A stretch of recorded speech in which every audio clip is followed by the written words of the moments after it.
Welcome to the Online Success Journey podcast, your opportunity to discover and learn from entrepreneurs like yourself.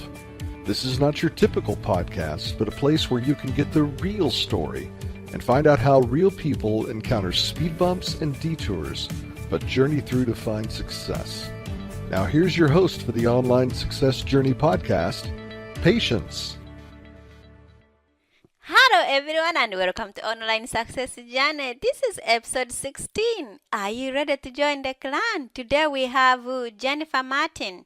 Jennifer is an author, a motivational speaker, 5 times entrepreneur and a business consultant who helps business owners, leaders and managers around the world build soul-satisfying lives and businesses that thrive. Hello Jennifer. Hi, thank you so much for inviting me to be on your show. I know the clan here is anxious to hear your story. So let's get started with the basics. Can you tell my clan how you were making a living before becoming successful online and what you think helped you on your journey to making money online?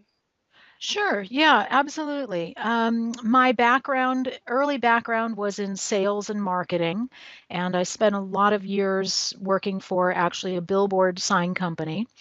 And I found myself at 34 years old. I was working about 70 hours a week. I was really stressed out. I hardly had any time for friends and family. The one good thing was I was making a lot of money, but I had no life and I had an ulcer. I was a little sick. And I came to realize that that wasn't a long-term kind of sustainable lifestyle. I was already sick at only 34, so I knew that I had to make a change. And this was back in 1998. And I came to the conclusion that not only did I need to leave this very stressful job, but I also wasn't going to be able to have the type of life that I wanted unless I moved. And so I was living in Los Angeles, California, in the US, and I knew that I just had to start all over somewhere without all the distractions of the big city. And so I literally, I'd been with a company for 11 years. I gave them 30 days notice. And what I did was I looked for a new city to move to, and I moved to a city called Portland, Oregon. And from that point, when I left, I decided that I was going to open my own consulting company. And it was a big leap of faith at the time, but that's what I did. So without any experience, without any experience being a business consultant and without any experience owning my own businesses, I actually decided that I was going to do that. My mission was to help corporations. And that's where I started back in 1999.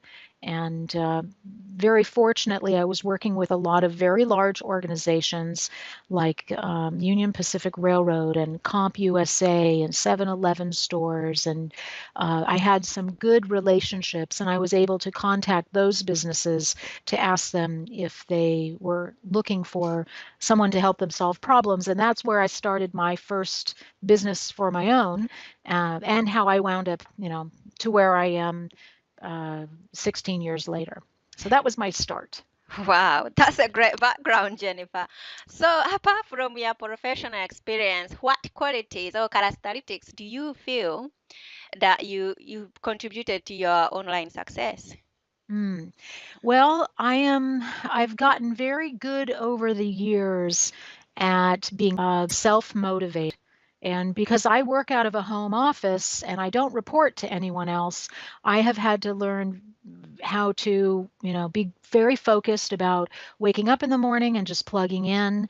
And I've become much, much better at not getting distracted and being really focused on the actions that will get me traction towards my goals. So I think that they were not characteristics that came very naturally to me, but they are things that I understood and continued to cultivate so that I could be more efficient with my time and make the living that I was interested in. So I'd say those were probably the top. Mm-hmm. Why is your company called The Zest? I saw lemon and I was like, oh, is that the skincare company? Yeah. Yeah. So I've owned in the last 16, 17 years, I've actually owned 5 businesses, all very different types of businesses. And every time one of them gets going well enough, I'll then go back to being a business consultant or a business mentor, helping other people make their dreams come true. And I was working, I don't know, have you ever heard of a company or a book called The E-Myth Revisited by Michael Gerber? Have you heard that book? No. No. Okay. It's one of the top all-time books for entrepreneur called The E-Myth. It's E-M-Y-T-H. E-Myth Revisited. It is a great book written probably more than 20 years ago.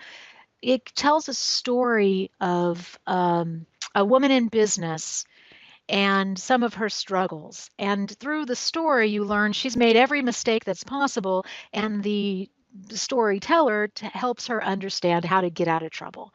And so it's a really great story to help people. And I used to work for the company eMyth as a business coach, and I had clients all over the world, Nigeria and Costa Rica and Canada, and obviously in the United States and throughout Europe and Croatia, all different places. And while I worked for them, I was an employee of theirs. Even though I was a business coach, I was serving their clients. And they started changing their model, their business model. So when I went out to start working for myself again, you asked how I came up with Zest, and I was going to open my own business again. I stopped and thought about, knowing that I love helping business owners, what do I want to focus on this time around? And I realized that most of the clients that I'd worked with over the last 17 years were frustrated and overwhelmed. And what I wanted to focus on this time was helping people understand how they could have it all. They could have a vibrant, successful business. They could have the finances, the freedom that they wanted. But here was the big one. I wanted them to also have zest for life. I wanted them to experience that they could have this business that was doing really well and enough time and energy to enjoy their life, to have zest for life. And that's how Zest Business Consulting was started. Wow, it's a really nice story. Okay. People tend to think that the journey to success is straightforward. What challenges or setbacks did you face? Hmm. Well, that's the truth. Things are not really so straightforward, right? Mhm. I think that I usually tell people I've owned 5 businesses, and if someone has made a mistake or they're feeling overwhelmed or something's not working, I have probably done it the wrong way at least 3 times. So so any problem that anyone's ever had, I've probably done it myself. There's been a lot of challenges along the way that I've had to learn how to overcome. But I'll say probably I'm going to branch to maybe one of what the biggest lessons that I've learned was, and this is something that I still have to practice getting better at. And it's still something that's helpful for all of my clients. And well, actually, there's 2 things. So one of them, when I owned a restaurant and catering company, back in 2001, I bought a restaurant and catering company, and it was losing about $5,000 to $10,000 per month. So I bought it knowing that I'd have to turn it around very quickly. And what I did was I went in there, and because I had a plan in my mind, I just started making changes and I was doing everything. And I learned about 3 months in, I always call this was my lesson. It was just because you can pick up a 50-pound bag of flour doesn't mean that you should. And I don't know what that would be in kilos. I'll just say 50 pounds is about the weight of about a 8 to 10-year-old kid. So it's pretty Okay. heavy. Oh. And so that was one of my first big lessons was just because you can do it doesn't mean that you should do it. That as the business owner, you want your business to get the most bang for its buck from your personal experience and from what you do best. And so if you find yourself doing the tasks that don't take advantage of your talent, your skill, your expertise, or your position at the company, then you are actually probably losing money when you're doing those things that could be delegated to someone who would receive far less per hour than you could earn when you're doing your best work for your company. So that was probably the biggest lesson that I had to learn.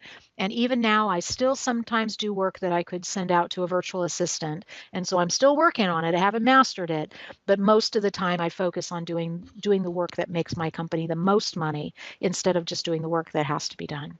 Do you find Wow. that same type of thing in your business? You just try to think that you can be the cleaner, you can be the cook. Yeah, you try, but I'm trying to Yeah, delegate because I'm good at that one. yeah, exactly. Yes.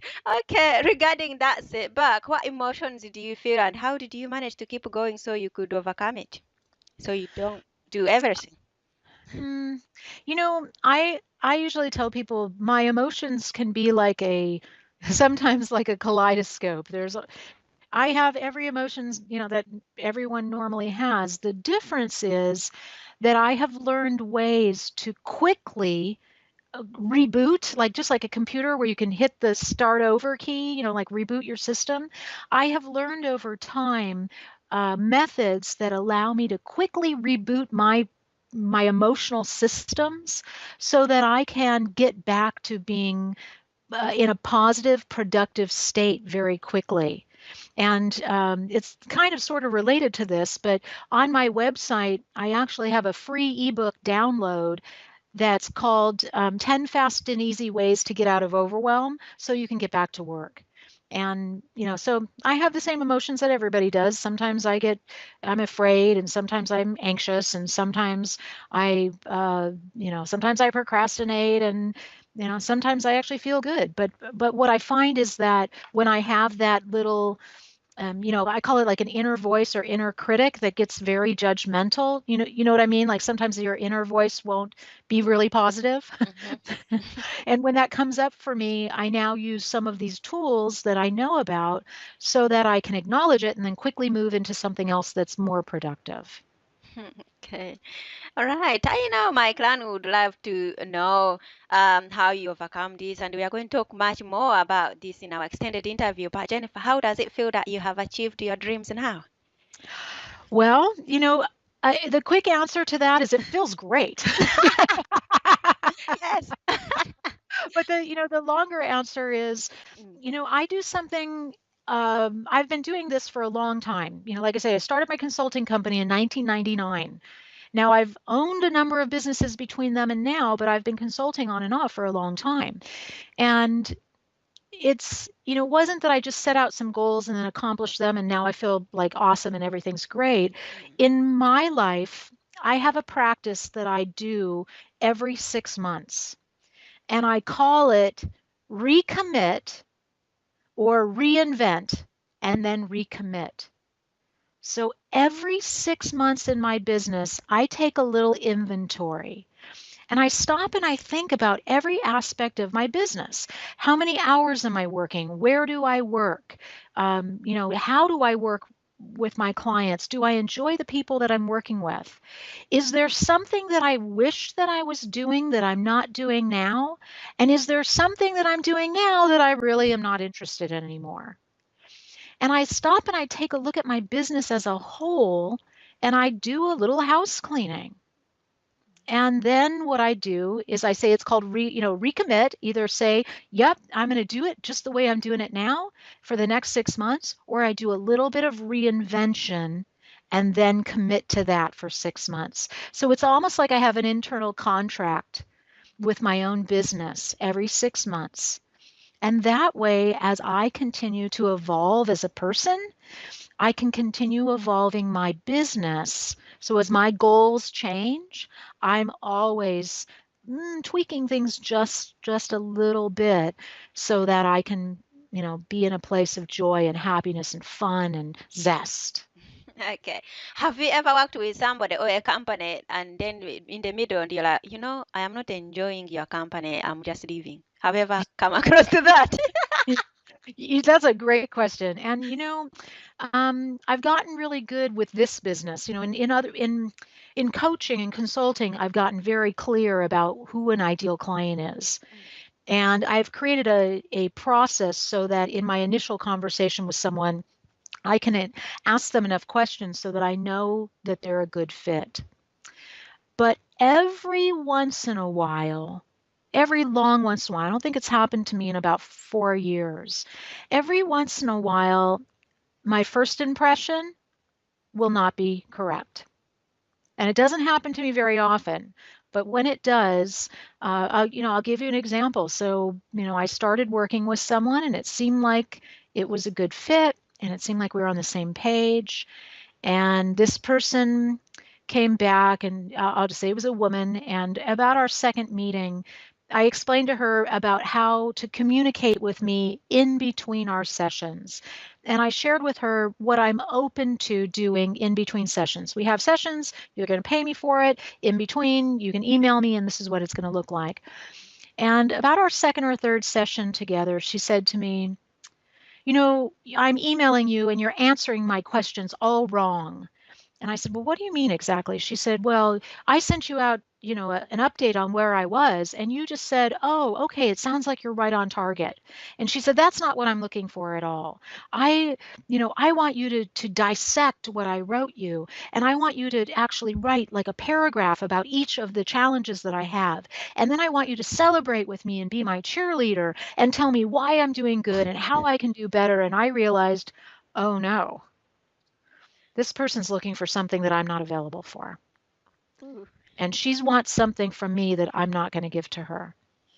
So in the first meeting, when we had that email conversation, I said to her, I'm happy to have these types of cheerleading conversations with you during your meeting, during our session.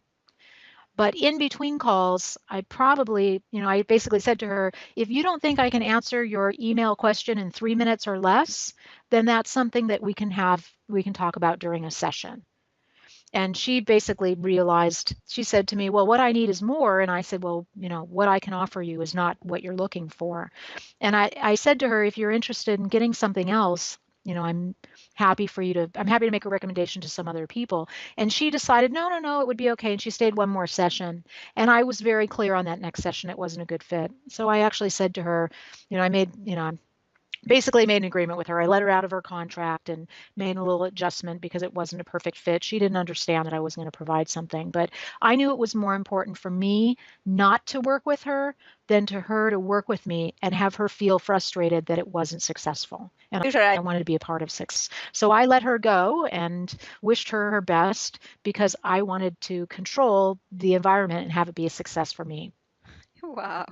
I bet it was very hard. I could just see, visualize this woman going crazy. You're not answering my questions.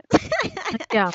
Well, yeah. And nobody likes to be fired. And I think I actually there was a blog post and I was quoted for an article in a magazine and it got posted on a blog and it was, how do you fire someone and when do you fire somebody and how do you fire somebody and how do you fire yourself from an account? And so I kind of went through the whole step-by-step process that I go through, before I consider something like that. Wow. Okay. So how do you make money online and what value do you offer to people? So right now I do a few different things. Right now I'm working on putting together a program. So this is kind of like what's coming up next, but it will be available in the beginning of the year. So with the work that I do with small business owners, helping them get out of overwhelm, I find a lot of them are feeling like they're working so many hours a day and they're seeing their life just slip away from them. They were in that place that I was many years ago. They were working, 60, 70 hours a week. They hardly have any time with their friends or family. Some of them haven't taken a vacation in 10 years. They're afraid if they stop working so hard that they're going to lose money. So they keep doing everything and running, running, running, running, running. And I call it being like a fireman.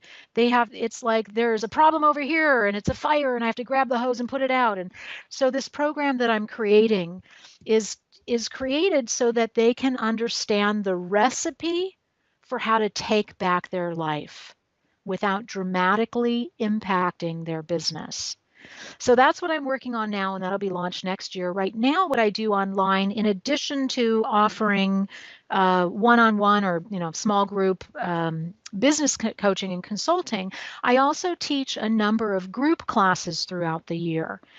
And most of them right now are all live. So people sign up for an 8-week class or a 6-week class.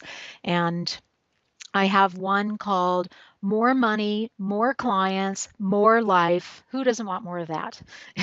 We are all So on that page. yeah, so More Money, More Clients, More Life is actually it's a 30-day challenge to help people understand how to focus their energy on marketing and what to actually do so that they can get closer to their goals.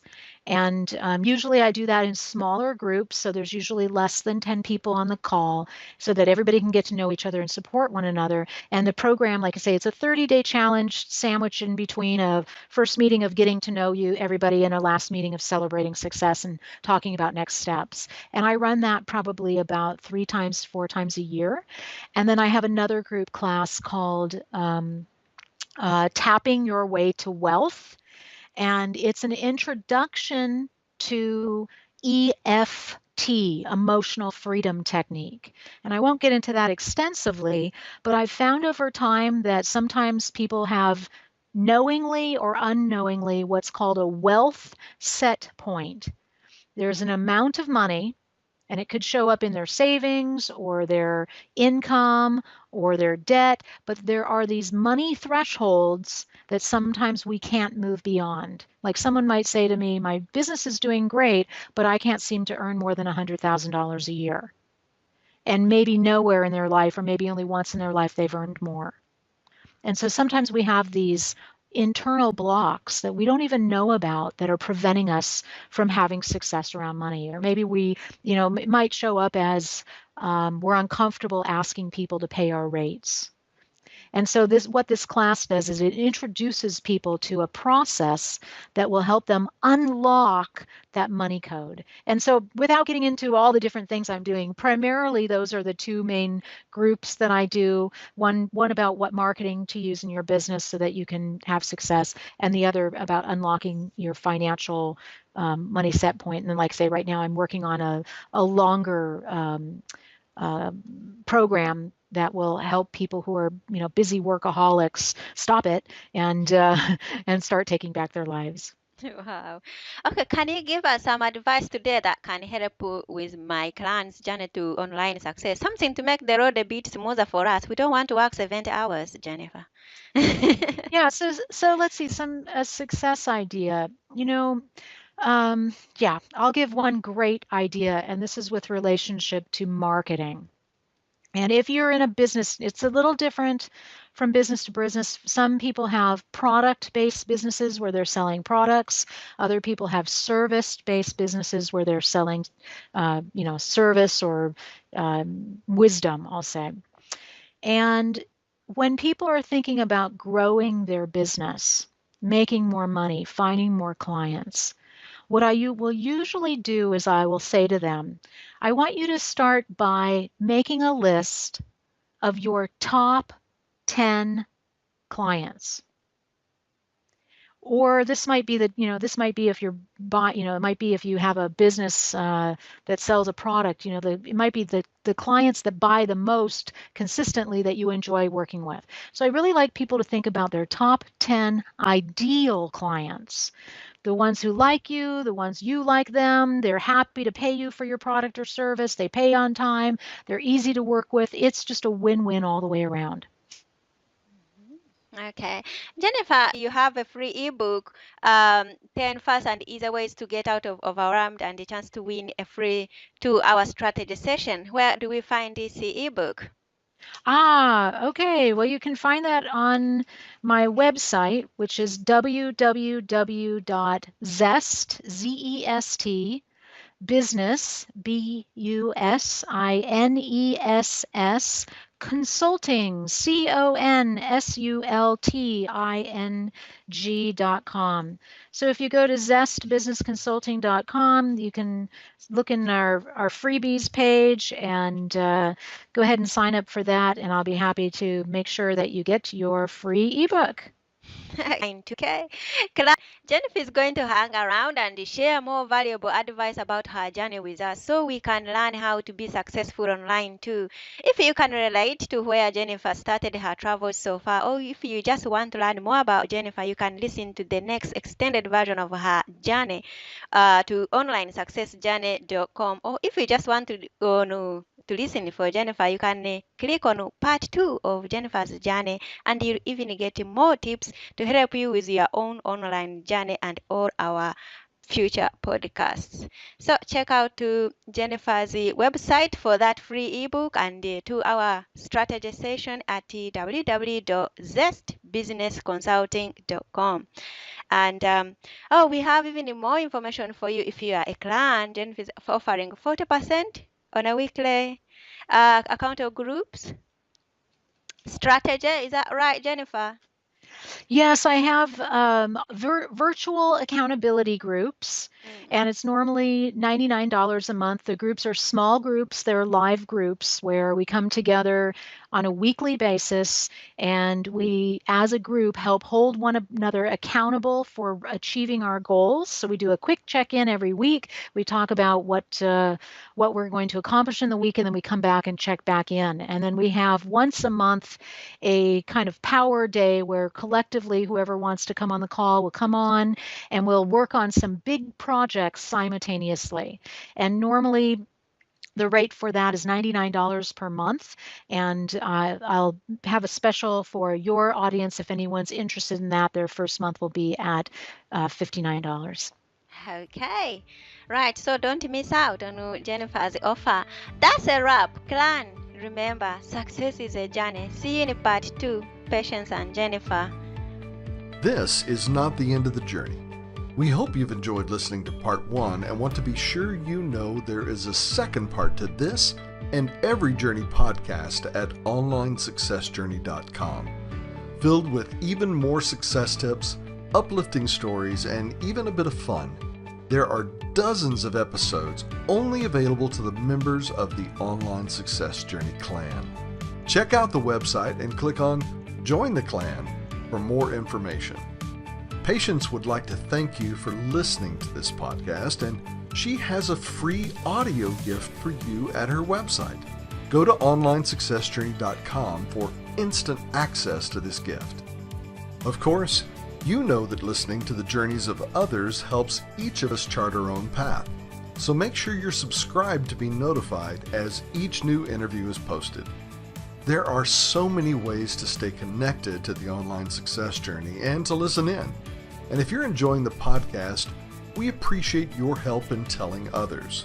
One of the best ways to share the benefit you get is to rate and review it at Stitcher and other sites by clicking the stars or completing the ratings form, by clicking thumbs up and leaving a comment on YouTube, or liking and sharing the podcast on social media.